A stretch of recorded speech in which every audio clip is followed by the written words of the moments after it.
มันเกิดขึ้นแล้วบอทุกคนสิ่งที่คอยเว้าบ่ได้มันเกิดขึ้นแล้วเติมน้ำมันไว้เด้อทุกคนเติมเต็มถังไว้เสื้อคอยเติมเลยมื้อนี้วันที่2เด้อทุกคนเติมน้ำมันไว้เติมด่วนๆเลิกงานเลิกการไปเติมน้ำมันđể chậm lo năng tôi rốt rong nó mà chúng gặp lỡ được nó chèm pump của tôi thò đây nữa để thaซื้อน้ำมันอย่างเดียวเลยนี่ข่าวด่วนพี่น้องตอนนี้คนลาวแห่ไปเติมน้ำมันหลังมีข่าวว่าประเทศไทยจะงดส่งน้ำมันให้กับต่างประเทศนะพี่น้องก็คือตอนนี้ป่าตุกคนลาวแห่ไปเติมน้ำมันกันว่าทุกปั๊มเกือบจะทุกปั๊มนะพี่น้องเนาะแห่ต่อคิวกันยาวเหยียดคล้ายๆกับตอนโควิดเลยเนาะพี่น้องเนาะเดี๋ยวเราไปเบิ่งไปชมกันนะพี่น้องนะเดี๋ยวมันจะมีคลิปที่กดตัดไปเนาะเดี๋ยวเขาจะบอกไปเรื่อยๆบางคลิปมันอาจจะใช้เสียงอะไรนะพี่น้องเนาะก็คือ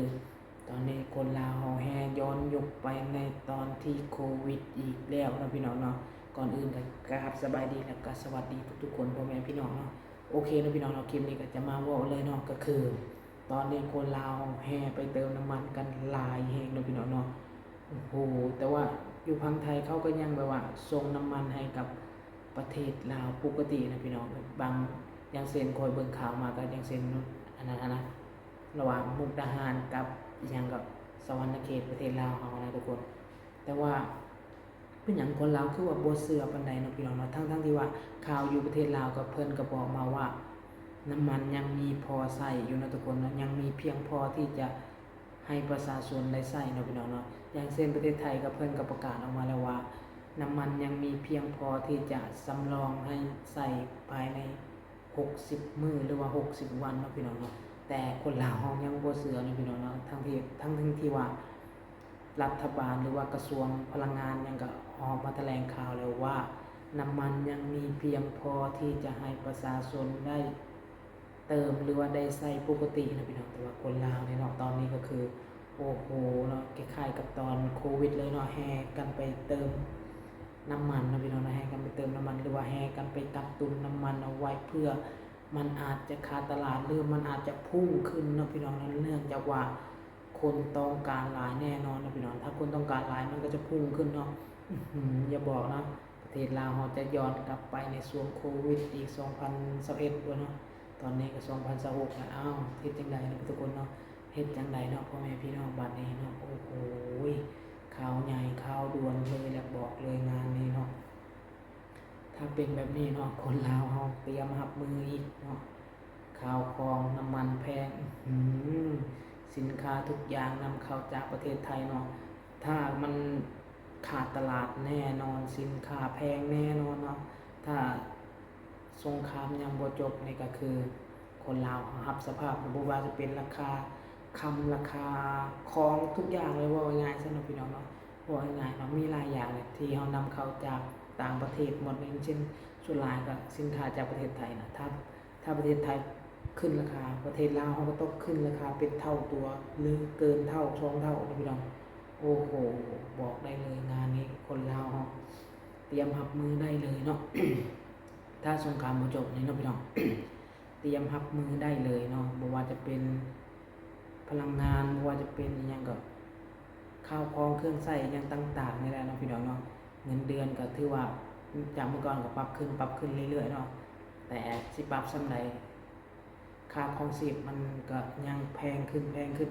กว่าเก่าเนาะพี่น้องเนาะโอ้โหคนลาวบอกได้เลยสิเอาชีวิตรอดจังได๋ล่ะบัดนี้สิเฮ็ดจังได๋ล่ะพี่น้องเอ้ยเนาะแต่คนลาวเขาก็น่าจะสู้ไหวเนาะพี่น้องน่าจะสู้ไหวเนื่องจากว่าคนลาวเขาผ่านช่วงโควิดมาแล้วเนาะเงินเดือนล้านปลายก็ยังเอาชีวิตรอดมาได้เนาะ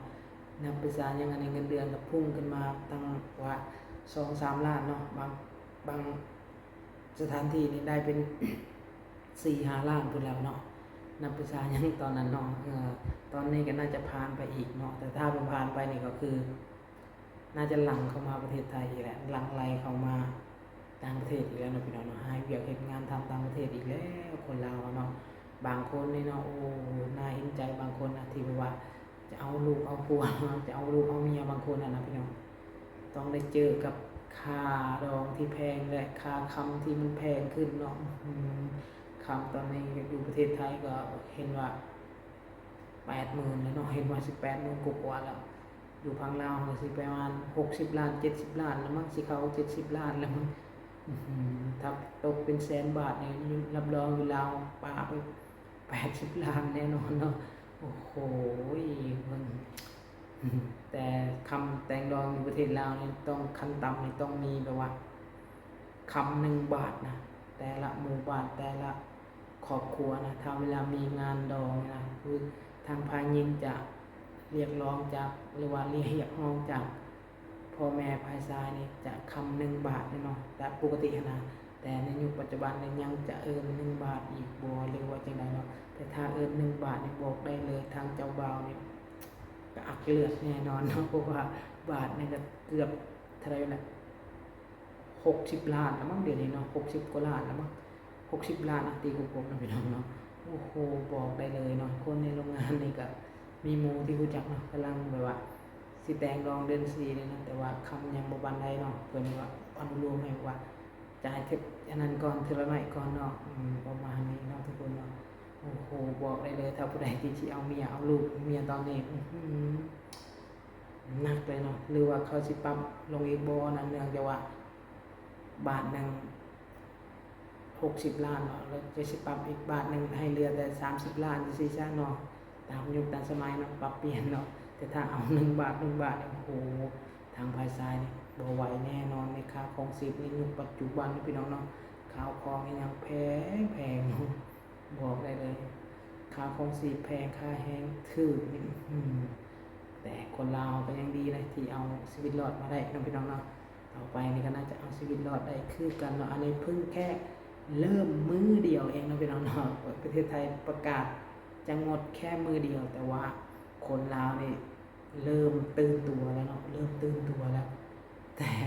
อยู่ฝั่งไทยก็ยังเห็นปกตินะจะบ่ค่อยเห็นแบบว่าแห่ลังไหลเขาไปต่อคิวเติมน้ำมันนะยังบ่เห็นนะแต่จะเห็นในประเทศลาวตอนนี้ก็คือเต็มโซเชียลเลยกำลังฮิตกันเลยเนาะบอกได้เลยว่านั่นเลยพี่น้องเดือดร้อนแน่นอนนะคนลาวเขาอย่าบอกนะบางคนก็อาจจะขี่รถมาเติมอยู่ฝั่งไทยเนาะถ้าผู้ใดที่แบบว่าอยู่ไกลเนี่ยก็อาจจะสบายแน่นอนขี่รถมาเที่ยวอยู่ฝั่งไทยแล้วก็เติมใส่เต็มทางเลยเนาะคือทางพี่น้องฝั่งไทยไปเที่ยวลาวแต่ก่อนเห็นบอกว่าราคาน้ำมันถูกกว่าอยู่ไทยแล้วเพิ่นไปแล้วก็เติมแล้วก็กลับประเทศเติมให้เต็มทางอย่างประมาณนี้นะพี่น้องนะอันนี้ก็ที่ประมาณนั้นแหละแน่แหละเขาว่าเนาะแต่น้ำมันอยู่ฝั่งไทยนี่ก็ค่อนข้างจะถึงนะขึ้นเล็กๆน้อยๆนะก็คืออยู่ลาวเนี่ยขึ้นเป็นพันเนาะลงเนี่ย100-200เนาะ100-200 กีบนะแต่ขึ้นเป็น1,000 กีบ 2,000 กีบอย่างประมาณนี้นะแต่เวลาลงเนี่ยลง500-600 กีบประมาณนี้นะพี่น้องโอเคนะพี่น้องคลิปนี้ก็บ่มีอย่างไรนะพี่น้องสิมาจมมาเล่าให้ฟังข่าวด่วนเนาะก็คือแค่มีข่าวว่าประเทศไทยจะงดส่งน้ำมันแค่นี้เนาะคนลาวยังตื่นตัวแล้วเนาะพี่น้องถ้าประเทศไทยงดส่งอีหลีแบบว่างดเลยแบบบ่ส่งเลยเนี่ยโอ้โหบ่อยากสิคิดเลยประเทศลาวมันสิเป็นจังไดเนาะทุกคนคิดคือกันบ่เนาะพี่น้องถ้าคนลาวถ้าคนไทยบ่ส่งน้ำมันให้ประเทศลาวสิเป็นจังไดและสิเกิดอีหยังขึ้นเนาะปั๊มทุกปั๊มเนาะรถก็คือชนหลายเราจะเห็นรถที่เติมไปส่งน้ำมันอยู่ประเทศลาวก็ชื่อรถพี่น้องคนไทยนี่แหละที่ไปส่งน้ำมันมาแต่ถ้าไปส่งบ่ได้นี่คือก็เข้าใจนะพี่น้องเพราะว่าทางฝั่งไทยเพิ่นก็อันนั้นเด้ต้องเอาไว้ใส่เองเนาะแต่เมื่อก่อนมันมีลายเขาก็ส่งไปขายเอาแต่ตอนนี้เขามีพอใส่เขาก็เอาไว้ใส่เองเพื่อจะบ่ให้ราคามันสูงขึ้นในประเทศเขาเจ้าเองเนาะแม่นบ่พี่น้องประมาณนี้เนาะเตรียมคนลาวเตรียมรับมือได้เลยเนาะพี่น้องประมาณนี้เนาะพี่น้องทำมาไปลืมกดไลค์กด Subscribe เพื่อเป็นกำลังใจให้พี่น้องเด้อคลิปนี้ก็สิจบประมาณนี้นะพี่น้องเนาะกราบขอบอกขอบใจทุกคนที่เข้ามาเบิ่งคลิปก่อนเนาะบ๊ายบายนะพี่น้อง